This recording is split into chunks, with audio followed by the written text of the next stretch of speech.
Hi hello moms വേൾഡിലേക്ക് എൻ്റെ എല്ലാ കൂട്ടുകാർക്കും സ്വാഗതം. അപ്പോൾ ഇന്ന് ഞാൻ ഒരു നാടൻ തോരൻ, ഓമയ്ക്ക കൊണ്ടുള്ള ഒരു തോരനായിട്ടാണ് വന്നേക്കുന്നത്. അപ്പോൾ നമുക്ക് വീഡിയോയിലോട്ട് പോകാം. അപ്പോൾ ഞാനിവിടെ ഓമയ്ക്ക തൊലിയെല്ലാം കളഞ്ഞ് നല്ലതുപോലെ ചെറുതായിട്ട് കൊത്തി അരിഞ്ഞ് വെച്ചിട്ടുണ്ട്. എനിക്ക് ഈ തോരനൊക്കെ കൊത്തി അരിയുന്ന ഇഷ്ടം, അങ്ങനെ ഗ്രേറ്റ് ചെയ്തിടുന്ന അത്ര എനിക്ക് താല്പര്യമില്ല. അപ്പോൾ ഞാനെല്ലാം കൊത്തി അരിഞ്ഞ് ഉള്ളിയും സവാളയും പച്ചമുളകും എല്ലാം അരിഞ്ഞ് വെച്ചിട്ടുണ്ട്. അപ്പോൾ ഇതാ ഞാനിവിടെ ഒരു പാത്രം അടുപ്പത്ത് വെച്ചു. അതിലേക്ക് 3 ടീസ്പൂൺ വെളിച്ചെണ്ണ ഒഴിച്ച് കൊടുത്തിട്ടുണ്ട്. കടുക് പൊട്ടിച്ചു. കടുക് പൊട്ടിയതിന് ശേഷം കറിവേപ്പില ഇട്ട് കൊടുത്ത് അതിലേക്ക് 1 ടീസ്പൂണ് ഉഴുന്നുപരിപ്പും കൂടെ ഇട്ട് കൊടുത്ത് ഒന്ന് മൂപ്പിച്ചെടുത്തു. ഇനി അരിഞ്ഞു വെച്ചിരിക്കുന്ന സവാളയും പച്ചമുളകും കൂടെ ഇട്ട് കൊടുക്കുന്നുണ്ട്. അപ്പോൾ ഇതൊന്ന് വഴറ്റിയെടുക്കണം നമുക്ക്. അപ്പോൾ ഇതിനാവശ്യത്തിനുള്ള ഉപ്പും കൂടെ ഞാനിപ്പോൾ തന്നെ ഇട്ട് കൊടുക്കുന്നുണ്ട്. ഈ സവാളയ്ക്ക് ആവശ്യത്തിനുള്ള ഉപ്പിട്ട് കൊടുക്കുക. എന്നിട്ട് നമുക്ക് വഴറ്റി കൊടുക്കാം. ഒന്ന് വഴന്ന് വരുമ്പോൾ, ഒന്ന് വാടി കഴിയുമ്പോൾ അരിഞ്ഞ് വെച്ചേക്കുന്ന ഓമയ്ക്കയും കൂടെ നമുക്ക് അതിൻ്റെ കൂടെ ഇട്ട് കൊടുക്കാം.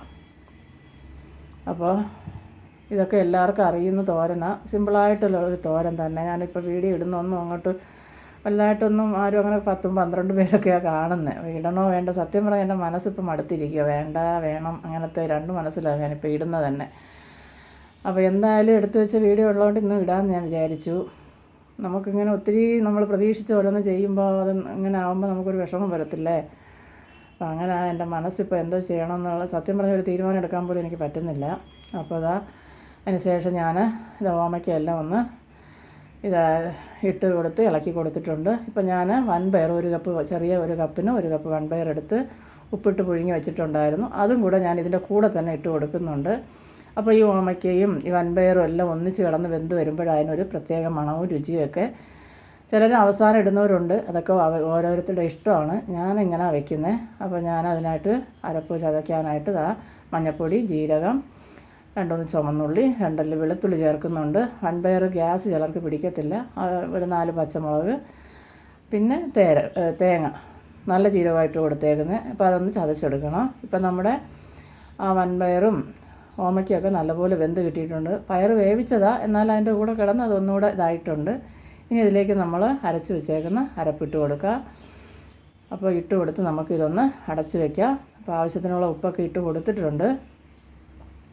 ഇപ്പം നല്ലതുപോലെ ആ തേങ്ങയിലൊക്കെ നല്ലപോലെ ആവി കയറിയിട്ടുണ്ട്. ഇനി നമുക്കിതെല്ലാം ഒന്ന് ഇളക്കി യോജിപ്പിക്കാം.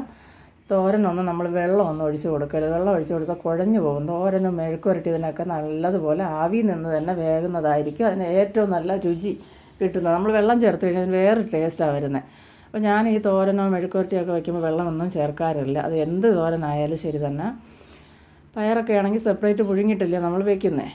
അപ്പോൾ ആവി കയറാനായിട്ട് തീ കുറച്ച് കുറേ നേരം അങ്ങ് വെച്ചിരുന്നാൽ ആവി കയറി അരപ്പിൻ്റെ പച്ചമണമെല്ലാം പോവുകയും ചെയ്യും. തോരനൊരു പ്രത്യേക മണവും രുചിയും കാണും. അപ്പോൾ നമ്മുടെ തോരൻ ഇവിടെ റെഡി ആയിട്ടുണ്ട്. അപ്പോൾ നിങ്ങൾക്ക് വീഡിയോ ഇഷ്ടപ്പെടുകയാണെങ്കിൽ എൻ്റെ ചാനൽ സബ്സ്ക്രൈബ് ചെയ്യാനും ലൈക്ക് ചെയ്യാനൊന്നും മറന്നു പോകല്ലേ. അപ്പോൾ എല്ലാവർക്കും ബായ്.